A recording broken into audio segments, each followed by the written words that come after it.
1절에서 6절의 말씀,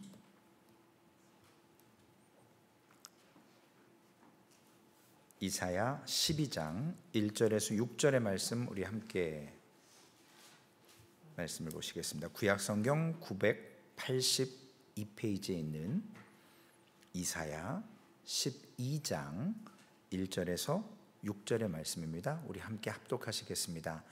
그날에 내가 말하기를 여호와여 주께서 전에는 내게 노하셨사오나 이제는 주의 진노가 돌아섰고 또 주께서 나를 안위하시오니 내가 주께 감사하겠나이다 할 것이니라.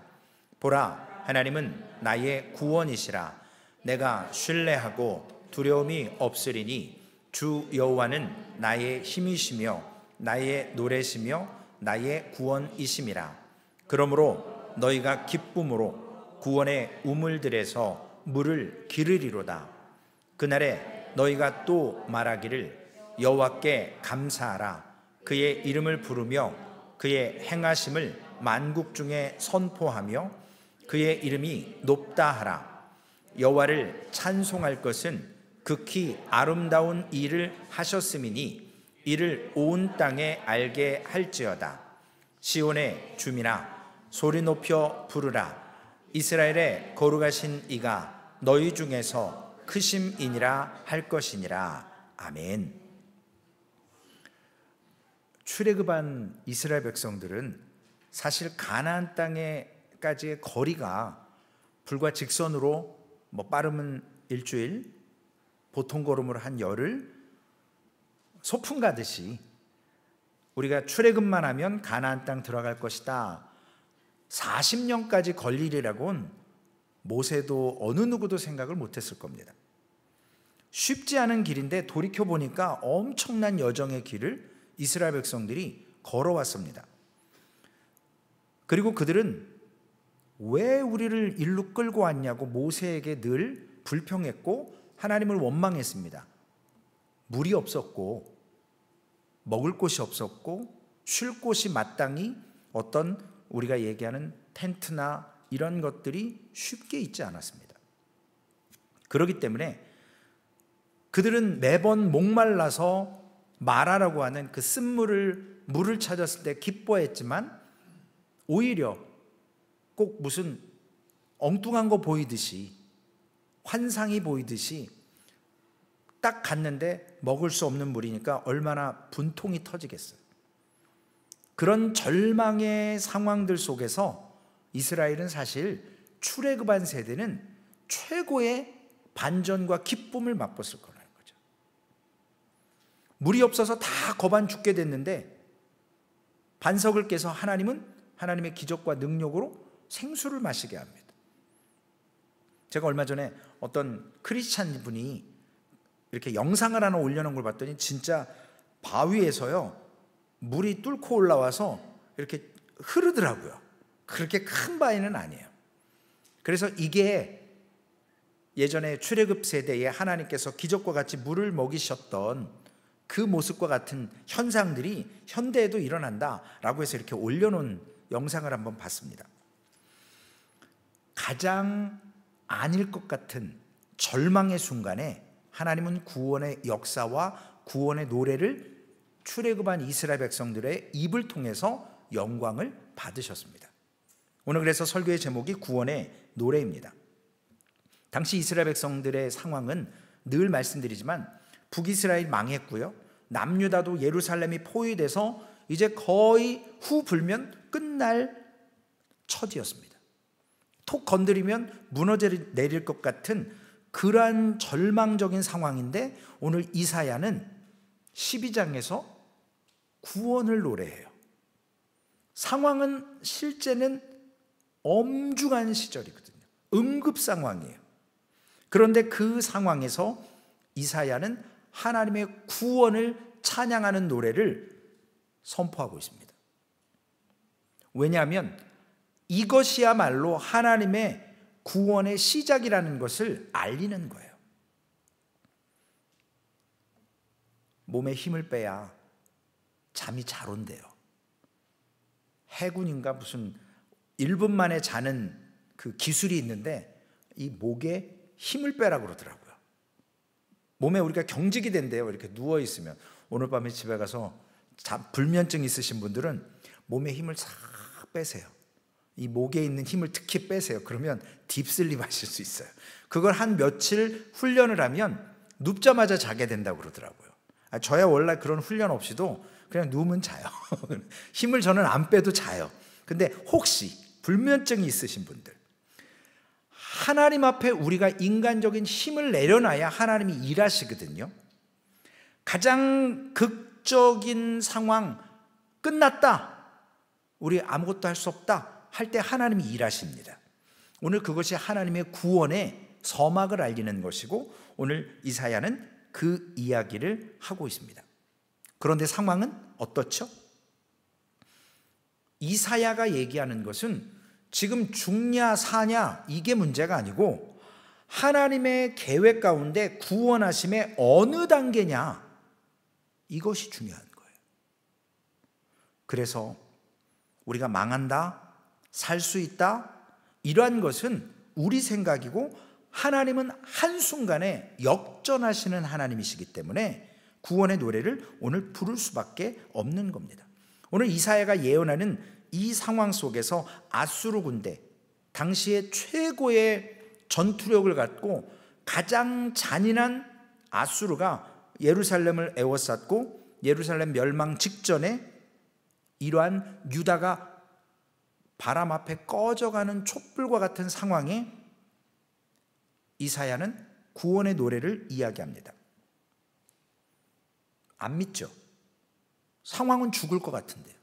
그런데 눈 떠보니까, 자고 일어나 보니까 18만 5천 명의 아수르 군사들이 다 전멸되어 있습니다. 하나님이 하시는 구원의 노래를 부를 수밖에 없는, 우리가 중요한 것은 지금 우리가 어렵냐 아니면 편안하냐 이것이 아니에요. 하나님이 우리를 이끌어 가시는 과정 속에 어느 지점이냐가 중요합니다. 그런데 우리가 늘 절망하고 낙담하는 것은 하나님의 역사하심 직전에 우리가 다 드롭하고 우리가 포기한다라는 거예요. 조금 더 그 순간을 참고 인내하며 하나님의 때를 맞이하면 구원의 노래를 부를 수 있는데, 꼭 그 직전에 우리가 포기를 해요.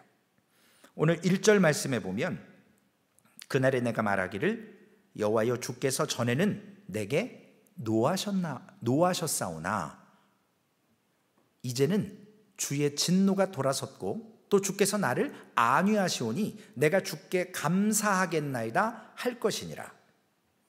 하나님은요, 너네 이제 멸망시킬 거야, 그게 아니라 너희들 살려줄 거야. 그런데 힘들겠지만 좀 참아라. 적당한 때가 되면 내가 너희들 이렇게 해줄게, 이렇게 얘기 안 하세요. 하나님은요, 너희가 때가 되면 너희들은 인정 안 하고 너희들의 이성과 본성으로는, 너희들의 생각으로는 감당할 수 없도록 너희들은 우와 감탄하며 하나님을 찬양할 수 하지 않을 수 없도록 내가 상황을 반전시킬 거다. 나에게 온전한 영광을 돌릴 수밖에 없도록 내가 만들 거니까 봐라. 이렇게 선포하세요. 한마디로 하나님의 자신감이죠. 제가 부끄러운 고백을 하자면, 지난주에 설교하고 나서 제가 집에 가서 오늘 설교 잘했어, 혼자서요. 제가 정신이 나갔죠. 뭐 아멘하고 은혜 받은 분 아무도 없어요. 저한테 목사님 오늘 설교가 좋았습니다 이런 분 한 사람도 없는데, 제가 혼자 집에 가서 이 정도면 오늘 설교 잘했어. 제가 그래 놓고서 하나님 저 미쳤나 봐요. 엎드려서 막 회개를 했어요. 제가 정신이 나갔어요. 제가 왜 그랬을까요? 순간 그런 생각이 오더라고요. 그리고 바로 무릎을 꿇었어요. 우리의 자신감은요, 확정적이지가 않아요. 될 수도 있고 안 될 수도 있어요. 그런데 하나님의 자신감, 그리고 어제 요나서에 나왔던 하나님의 부르심은요, 결정이 끝난 거예요. 하나님이 마음을 먹고 하신다? 그러면 하시는 거예요. 그렇게 돼요. 오늘 1절 말씀에 전에는 내게 노하셨다고 그랬어요. 근데 이제는 주의 진노가 돌아섰고 주께서 나를 안위하신대요. 이스라엘 백성들은요, 하나님을 찬양하는 이유가 뭐냐면, 전에는 우리에게 막 화딱지 내고 노하셨던 하나님인데 이제 나를 막 안위해 주세요. 칭찬과 격려를 해주신단 말이에요. 그러니까 주께 감사해요. 두 가지를 다 경험한 사람에게 나오는 것이 찬양입니다. 감사해요. 어떤 거요? 하나님의 진노를 경험했고 하나님의 안위하심을 경험해야 돼요. 둘 중에 하나만 경험하면, 먼저 하나님의 진노만 경험하죠? 그러면 하나님이 무서운 존재예요. 눈치 보는 거예요. 교회를 무서워서 나와요. 구원받은 은혜와 감사로 하나님께 예배하고 성도로서의 삶을 통해 복음을 전하겠다고 하는 그러한 하나님의 부르심과 하나님의 콜링이죠. 소명, 그리고 내가 받은 사명, 그걸 내가 하나님께 감사로 섬기겠다고 예배로 나오는 게 아니라 교회 안 나가면 죽지, 또 얻어 터지지, 이러니까 교회 나오는 거예요. 그러면 구원의 은혜가 없어요. 반대로 하나님의 안위하심, 지금은 그런 일이 별로 없지만 옛날에는 할아버지들이 다 쉬엄이 있으셨잖아요. 저는 할아버지를 경험해 보지 못해서, 외할아버지는 경험해 봤지만 친할아버지 경험을 못 해봤어요. 가끔 할아버지 수염을 버르장머리 없이 이 손주들이 잡는 경우가 있잖아요. 막 이렇게 흔들고 이쁘다 이쁘다 하니까. 하나님께서 오냐오냐 하시면 우리가 교만해질 수밖에 없다라는 거예요. 하나님이 그저 늘 격려하고 위로하고 힘주시는 것, 그걸 통해서 이 사람들은 교만해져요. 그러면 찬양하지 않아요. 그래서 오늘 유다 사람들이 하나님을 찬양하는 두 가지 이유는 1절의 말씀처럼 하나님의 진노를 경험해봤고 하나님의 안위하심을 경험해 본 자들의 입술에서 나오는 찬양이, 감사가 온전한 것이라는 거예요.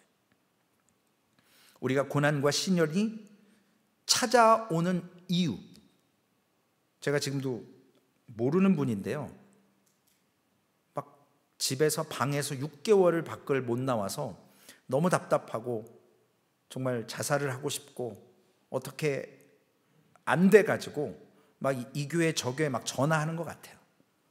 근데 이제 준숙 성도님하고 제가 잠깐 이야기를 하는 중에 연락이 왔어요. 그래서 스피커폰으로 이렇게 들으면서 제가 예배 직전에 또 한 40분 정도 통화를 했는데, 지금 고난이 오고 시련이 온 삶을 삽니다. 3년 가까이 지금 우겨쌈 속에서 어려운데, 오늘 말씀을 제가 묵상하면서 우리에게 왜 예수 그리스도를 믿고 온전히 살려고 몸부림을 치는데 고난과 시련이 올까요? 오히려 예수를 믿으면 믿을수록 왜 고난과 시련이 우리를 우겨쌀까요? 다른 이유가 없어요. 우리를 하나님이 정결케 하시기 위해서. 야고보서 1장 14절에서 16절에 보면 우리 성도님들 잘 아시는 말씀이에요. 여러 가지 어려움을 당하는 성도들에게 오늘 야고보 사도가 하는 이야기입니다. 하나님의 말씀입니다. 오직 각 사람이 시험을 받는 것은 자기 욕심에 끌려 미혹됨이니, 욕심이 잉태한 즉 죄를 낳고 죄가 장성한 즉 사망을 낳느니라. 내 사랑하는 형제들아, 속지 말라. 우리가 죄를 짓고 어려움에 빠지는 것은 결국 우리의 죄성 때문에 그래요. 하나님 우리를 시험한다, 우리를 자꾸 고난을 허락하신다, 물론 삶에 배열은 해놓으세요. 그런데 마귀는요, 우리를 직접 죽이지는 못해요. 마귀가 할 수 있는 것은 뭐냐면요, 우리의 이 본성과 죄성을 자극해요. 주권을 하나님께 못 드리고 내가 휘둘르게 하고 나의 의를 드러내게 하는 것을 마귀는 해요. 근데 하나님은 그걸 싫어하세요. 자꾸 성경에 보니까 주권을 하나님께 드리라는 거예요. 하나님의 은혜에서 자꾸 떨어지고 멀어지게 하는 것이 사단이 우리의 본성을 자극해서 죄를 짓게 합니다. 제가 얼마 전에 그 파네라 브레드에 커피 한 잔을 받으려고 이렇게 투고하는데 앞에 테이블에, 큰 테이블에 제가 이제 턱 앉아서 잠깐 설교 원고를 한 5분 정도 읽고 있는데 뭐가 이렇게 있어요. 봤더니 이렇게 두툼한 지갑이에요. 딱 봐도 캐시가 보이는데 와, 이거 누가 놓고 갔지? 순간 제가 주위를 돌아봤어요. 이거 누가 놓고 갔지? 근데 아무도 신경 안 써요. 근데 제가 그냥 얼떨결에 앉았는데 그 앞에 턱한 이렇게 두툼한 지갑이 있더라고요. 그래서 자꾸 말씀에 집중이 안 되고 이게 누구 걸까? 누가 놓고 갔을까? 제가 이렇게 하고 싶은 마음은 없고요. 그래서 거기 직원이 왔다 갔다 하길래 여보세요, 잠깐만요, 이거 누가 놓고 간 것 같다고. 내가 안 만졌는데 이거 좀 누가 오면 반드시 찾으러 올 텐데 좀 전해주라고 그랬더니 고맙다고 그러면서 이렇게 갖고 가더라고요. 여러분, 그게 저한테 유혹은 안 됐어요. 모르겠어요. 그게 한 몇만 불 되면 혹시 사람이니까 우리에게 삶에 이러한 모습들을 통해서 때로는 기대했는데 어떻게 해갖고 좀 집어가지고 딱 봤는데 아무것도 없어요. 그럼 얼마나 실망할 거예요. 하나님 지금 나한테 장난하시는 거예요. 하나님이 우리에게 이런 고난 말고 삶의 고난을 주심으로 우리 변화되지 못하는 삶을 하나님은 조종하시는 거거든요. 왜냐? 우리가 온전히 변화되어서 유혹에 빠지지 않고 성결한 삶을 살 수 있다면 이런 시험과 고난은 우리에게 안 와요. 그런데 우리가 아직 육체 가운데 있기 때문에 여러분, 천국 가면 없는 게 많아요. 눈물이 없어요. 죽음이 없어요. 슬픔이 없어요. 거기에는 기쁘고 감사하고 찬양과 영광 이런 것만 있어요. 왜요? 이 땅에서의 고난을 통과한 사람들, 부활에 참된 소망을 가진 사람들이기 때문에 세상에 있는 이런 고생이나 눈물이나 시험이나 이런 유혹들이 천국에는 없습니다. 우리에게 오는 고난은 결국 우리가 갖고 있는 죄 때문에 그렇거든요. 이 어려움을 통해서 하나님은 우리의 교만을 낮추시기를 원하시고 우리의 죄성이 이러한 고난과 연단을 통해서 우리 몸에서 빠져나가서 생명의 성령의 법이 육신의 법과 싸워서 육신의 법들이 자꾸 밖으로 배출되기를 원한다는 거죠. 꼭 우리 몸에 안 좋은 팻이나 안 좋은 콜레스테롤이나 이런 것들을 어떤 약을 통해서나 운동을 통해서 밖으로 분출시켜야 건강해지는 것처럼 하나님이 우리에게 어려움을 주실 때, 우리 지난주 시편 60 몇 편이었죠? 67편의 말씀이었죠? 하나님이 얼굴 낯을 돌리신다라는 것, 하나님의 임재가 머무르지 않는다라는 것처럼 어려움을 주실 때 하나님이 우리와 그 시선을 맞추지 않으실 수도 있어요. 꼭 얼굴을 외면하시는 것 같은, 기도에도 응답이 없거든요. 그리고 답답하거든요. 그리고 또한 그러한 어려움 가운데 그 어려운 시간을 경험하게 하세요. 왜 그럴까요? 그걸 경험해 봐야 하나님께서 나를 왜 외면하시는지, 이 고난을 통해서 하나님께서 나의 경건치 않음과 불의함과 나의 고통 가운데서 하나님은 기도를 외면하시면서까지도 그 두려움, 하나님이 우리를 얼굴 낯을 피하신다면 우리 입장에서 얼마나 힘들겠어요. 막 애걸복걸해도 답이 없고 꼭 몸속에서 어떤 중요한 것이 빠져나가는 것처럼, 저는 가끔 무릎에, 제가 어렸을 때부터 무릎이 좀 약해서 무릎 이 관절이 막 녹아내리는 듯한 느낌과 통증을 가질 때가 있어요.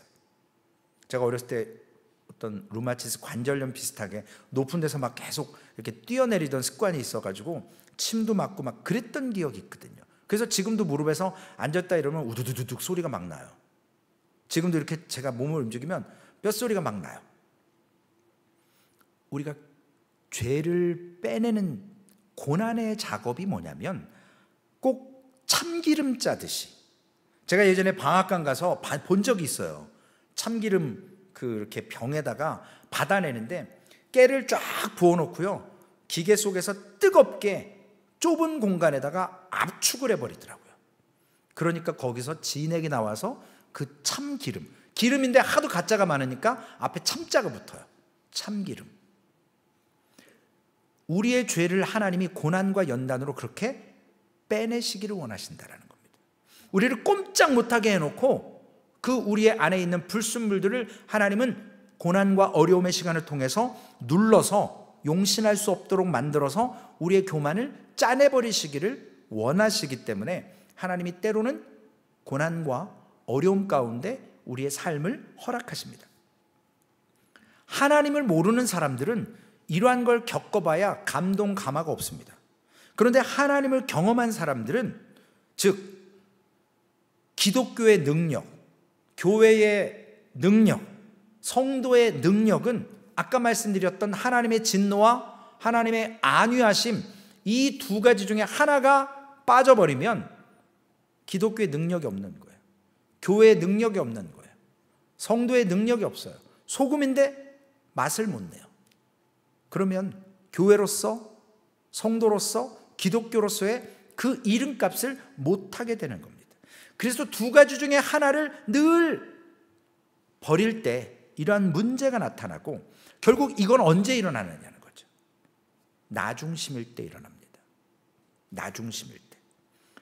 관심거리가 나의 느낌, 나의 기분, 나의 감정, 나의 상태에 따라서 우리는 업앤다운이 심할 때가 있어요. 그래서 신앙의 전진을 하지 못할 때가 있습니다. 오늘날 많은 복음들이 빠져 있는 게 하나 있잖아요. 교회 다니면 다 잘 된대요. 다 잘 되십니까? 저는 잘 안 되던데요. 안 되더라고요. 왜 안 될까요? 하나님의 안위하심도 있어야 되지만 하나님의 진노가 있다는 걸 우리는 잃어버려서는 안 됩니다. 복음이 가장 영광스럽게 드러나는 순간이 언제냐면, 우리가 우리의 죄성을 인정하고 고백하고 그 참기름 짜내듯이 고통과 어려움 속에서 나의 이 교만함을 짜낼 때 복음은 우리 안에서 살아있는 거예요. 반쪽짜리 복음은 복음이 아니에요. 반쪽짜리 성도는 성도가 아니에요. 우리 가려운 부분만 살살 긁어줘서 헌금 좀 많이 하고 선교 좀 하고 교회가 좀 규모가 있고, 교회가 아니라는 거죠. 구원은 우리를 기가 막힌 웅덩이와 같은 곳에서 건져내 주시는 거거든요. 우리의 교만함이 빠져서 하나님 앞에 나는 할 수 없습니다 하고 항복할 때 하나님이 일하십니다. 2절 말씀해 보니까 유다 백성들이 하나님 앞에 찬양하게 될 것인데, 보라, 하나님은 나의 구원이시라. 내가 신뢰하고 두려움이 없으리니 주 여호와는 나의 힘이시며 나의 노래시며 나의 구원이심이라. 보라, 이 말은 감탄인 거거든요. 봐봐, 진짜잖아. 하나님의 자부심이 있잖아. 하나님은 말씀하신 대로 이루시잖아. 사람은 변개하고 약속을 못 지킬 때도 있지만 하나님은 진짜 우리의 구원자시네. 하나님은 우리를 정말 힘이시네, 노래시네, 구원이시네 라고 우리가 인정할 수밖에 없기 때문에, 보라, 하나님은 나의 구원이시라 라고 오늘 이사야는 고백합니다. 우리 지난주에 다윗이 주인공 같지만 실제 언약궤를 운반할 때 주인공이 누구였죠? 오베데돔. 그의 가정에 3개월 언약궤가 머물면서 하나님께서 복을 주셨다라는 걸 다윗이 듣고 용기를 얻어서 다시금 예루살렘으로 언약궤를 하나님의 말씀대로 레위 지파가 메고 나귀에 싣지 않고 수레에 싣지 않고 운반합니다. 그 운반하는 과정에 오베데돔이 참여하고 그 언약궤가 안치되고 나서 오베데돔이 성전의 문지기로서 또한 쓰임받는다라는 그의 삶 속에 수금으로 3개월간 하나님을 찬양했을 것이라고 추측하고 하나님이 복을 주셨을 거예요.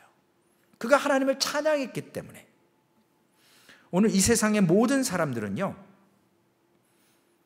저 사람 가망 없어, 그러면 안 도와줘요. 야, 저 사람은 싹수가 좀 있네. 저 사람 좀 가능성이 있어. 그런 사람을 도와요. 자포자기하고 나 이제 다 필요 없어. 나 이제 내 인생 종쳤어. 끝났어. 이런 사람들은 잘 안 도와요. 왜냐? 밑 빠진 독에 물 붓기거든요. 그런데 하나님은요, 어떤 사람을 일으키시냐면 도저히 세상 가운데 소망 가능성이 없는 사람을 하나님은 세워 일으키십니다. 이게 하나님의 방법이에요. 중요한 것은 오직 하나, 하나님께서 우리를 왜 구원하셨을까요? 불쌍히 여기셔서. 그거 외에는 답이 없어요. 보라, 하나님은 나의 구원이시라. 전혀 가망 없던 사람들, 그런 사람을 하나님은 구원하신다는 거죠. 내가 신뢰하고 두려움이 없으리니.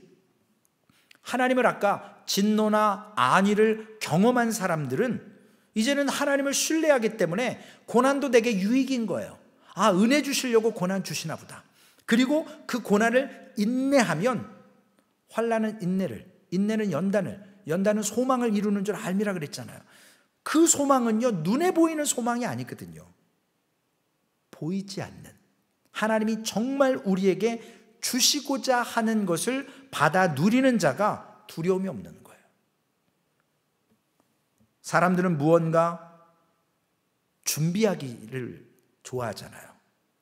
내가 이제 좀 건강이 안 좋을 때가 오니까 그걸 위해서 뭔가 준비하고, 또 은퇴를 위해서, 은퇴한 삶을 위해서 뭔가 준비하고, 물론 준비하는 거 맞아요. 그런 것을 준비함으로 우리가 대비하면서 마음속에 두려움을 내려놓을 수 있거든요. 든든하잖아요. 뭔가 좀 이렇게 해놓으면 장치를. 그런데 하나님은요, 전적으로 하나님 앞에 연약한 자, 그런 자를 붙드시고 좋아하세요.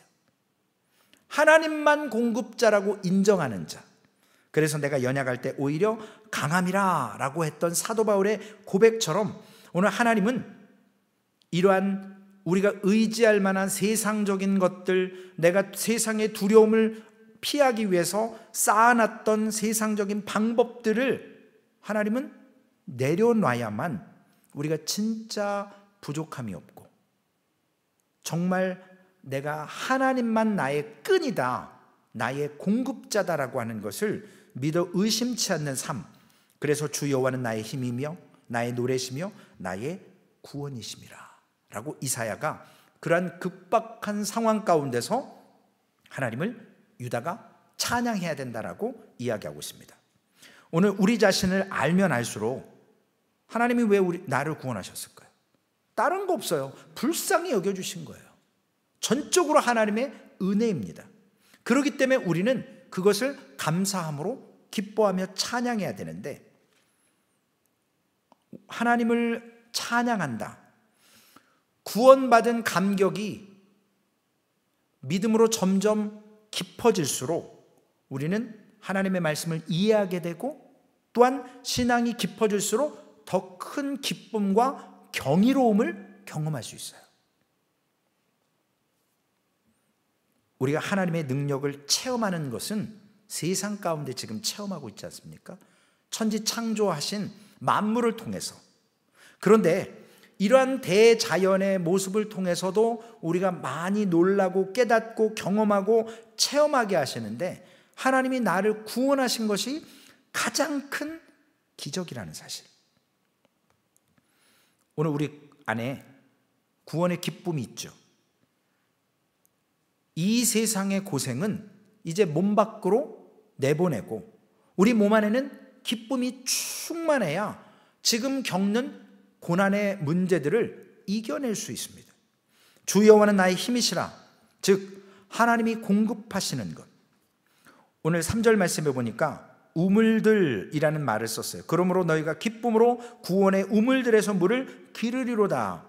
광야에서 다시 조상들의 때로 돌아가서 기억하는 거예요.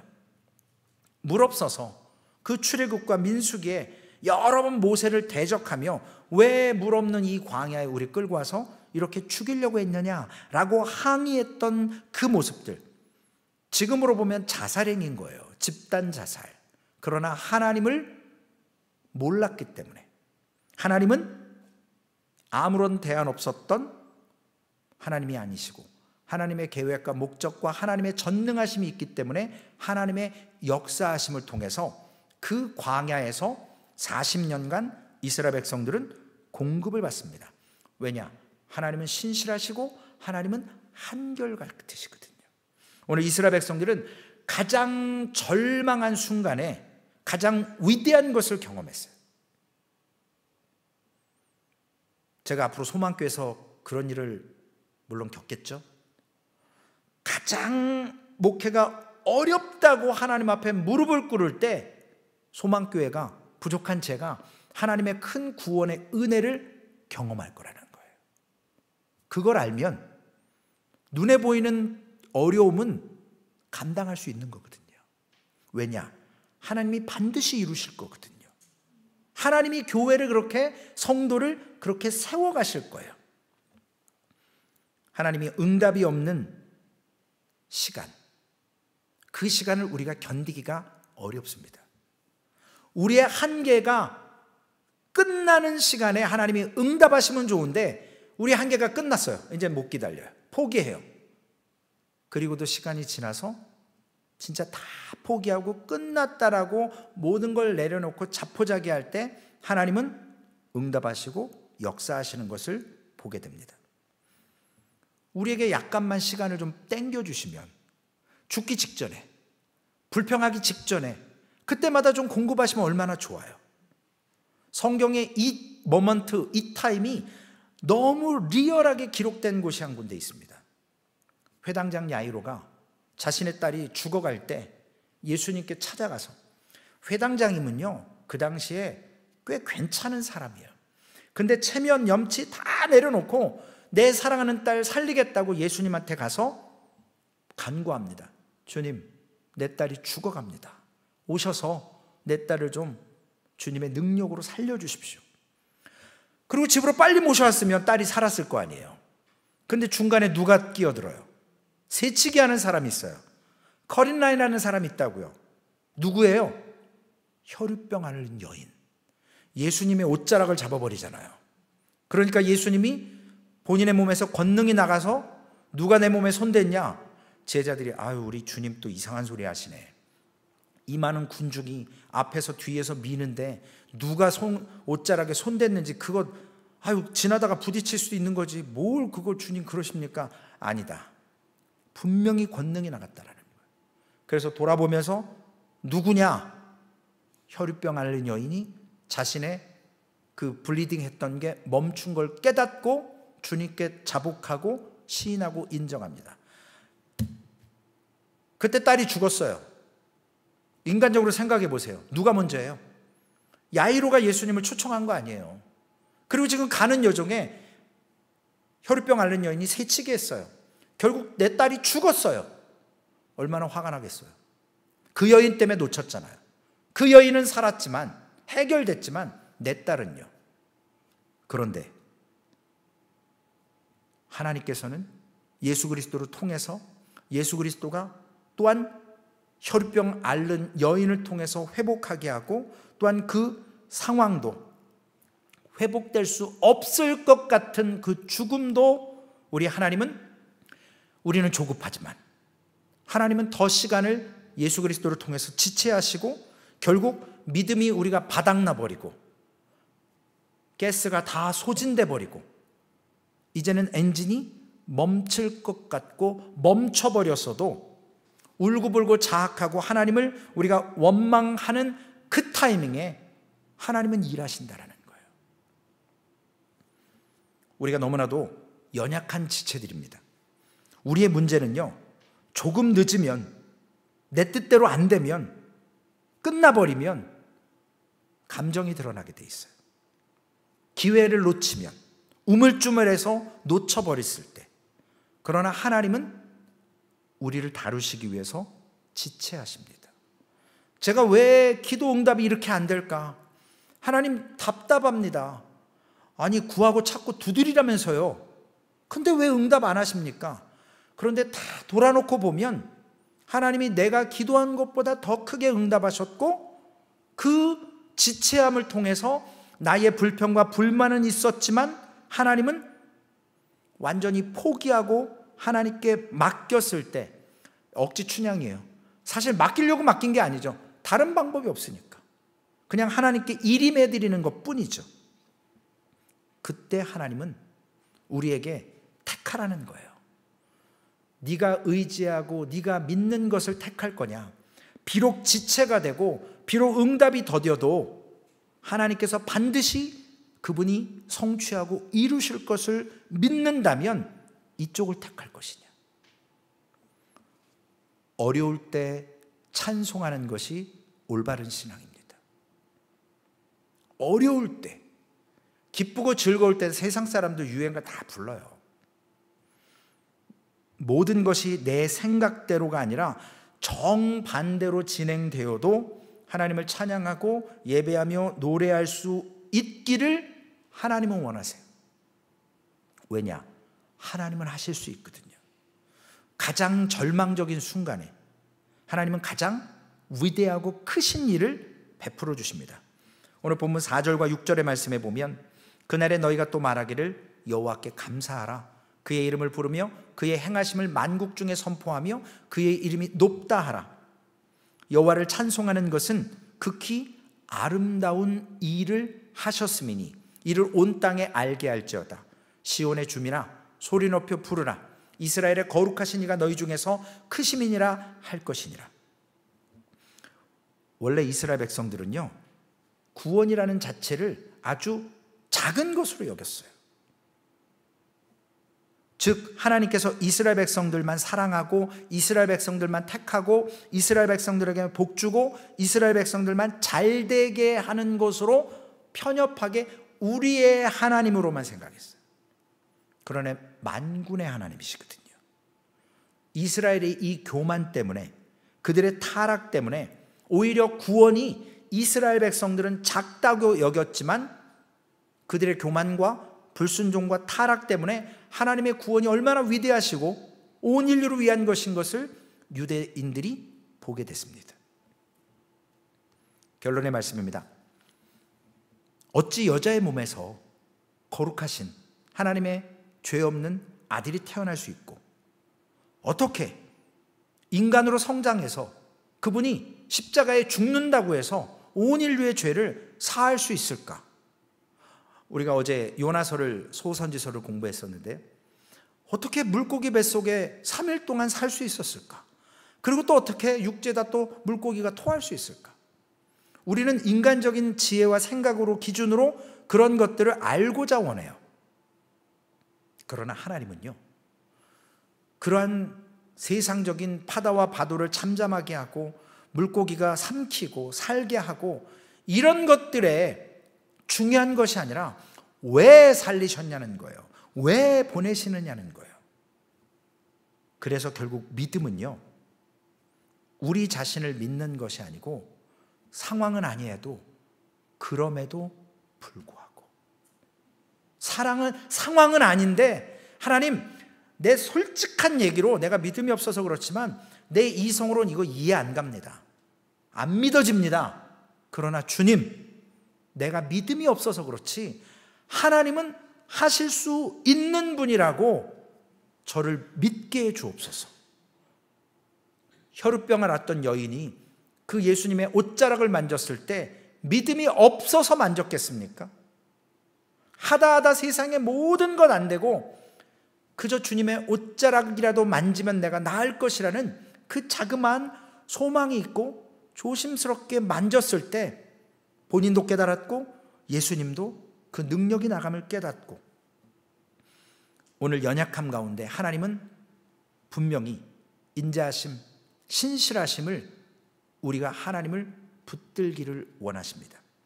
구원이 선포될 때 우리 안에 있는 불안과 우리 안에 있는 욕심과 우리 안에 있는 두려움의 영들이 사라지게 됩니다. 그래서 죽고 사는 문제도 하나님께 맡겼는데 이 땅에서 잠시 잠깐 오는 문제 때문에 우리가 애걸복걸하고 눈물 쏟고 콧물 쏟고, 왜 그럴까요?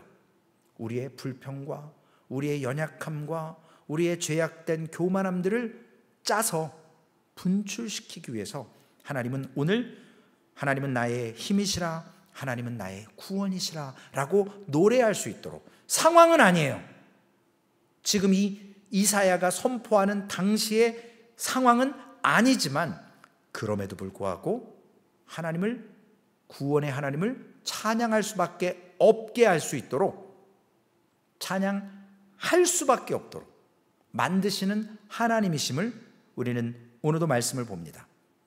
여러분, 승리의 순간만을 기다리지 말고 우리가 그 과정 속에서도 하나님을 날마다 신실하심과 하나님의 진노하심과 그 과정 속에 믿음을 선포하는 순간마다 악의 세력들이 물러나게 하시고 내 마음에 성령 하나님이 역사하셔서 정말 부들부들한 마음을 주셔서 우리가 마음껏 하나님을 찬양하고 오늘도 고백하는, 그래서 사탄이 반드시 하나님의 아들 예수 그리스도가 심판주로 오실 때 그를 묶어서 심판하실 것을 믿고 우리가 그 믿음 안에서 오늘도 사탄의 속삭임에 주의를 분산시키지 않고 오직 하나님께만 목도하고 그분을 바라보며 오늘 이 시간 기도하며 하나님을 온전히 여호와는 나의 힘이시라, 여호와는 나의 구원이시라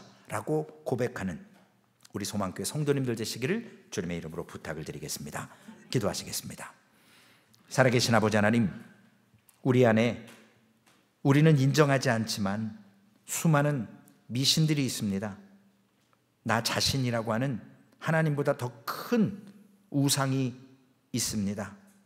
하나님, 나 때문에 하나님 아들 예수 그리스도 십자가에 아버지 하나님 못 박으시면서까지 하나님의 공의를 통해서 우리를 핏값으로 사셔서 오늘 이사야 선지자의 고백처럼 예루살렘이 애워싸움을 당했고 거의 멸망 직전에서 하나님의 위대하신 구원의 노래가 있을 것이라고, 우리 하나님은 그렇게 하실 것이라고, 그분이 우리의 구원이시라고, 그분이 우리의 힘이시라고 아버지 하나님 이사야가 그럼에도 불구하고 상황은 아니어도 하나님의 말씀을 선포했습니다. 소망교회 비전이 무엇입니까? 하나님, 소망교회 앞날이 어떻습니까? 우리는 아직 연약해서 알 수 없지만 매 순간 하나님께서 주시는 말씀과 또한 우리의 현실의 삶에서 자기를 부인하고 하나님 앞에 주권을 드리는 순간순간마다 하나님께서 한 영혼 한 영혼을 세우시고 공급하셔서 우리의 입술에 여호와는 나의 구원이시라, 여호와는 나의 힘이시라 찬양하게 하셔서 하나님 끝까지 하나님을 신실하게 붙들는 소망교회 되게 하여 주시옵소서. 그래서 세상에 그렇고 그런 교회가 아니라 하나님 찾고 원하시는 꼭 필요한 교회 되게 하셔서 하나님께서 마음껏 사용하실 수 있도록 훈련받고 연단되어서 주님의 부르심 앞에 주님, 내가 여기 있사오니 나를 보내소서라고 주님 앞에 믿음으로 고백하는 소망교회 될 수 있도록 인도하여 주시옵소서.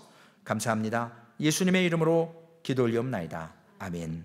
하늘에 계신 우리 아버지여, 이름이 거룩히 여김을 받으시오며 나라에 임하옵시며 뜻이 하늘에서 이루어진 것 같이 땅에서도 이루어지리이다. 오늘날 우리에게 일용할 양식을 주옵시고 우리가 우리에게 죄 지은 자를 사하여 준 것 같이 우리의 죄를 사하여 주옵시고 우리를 시험에 들게 하지 마옵시며 다만 악에서 구하옵소서. 대개 나라와 권세와 영광이 아버지께 영원히 있사옵나이다. 아멘.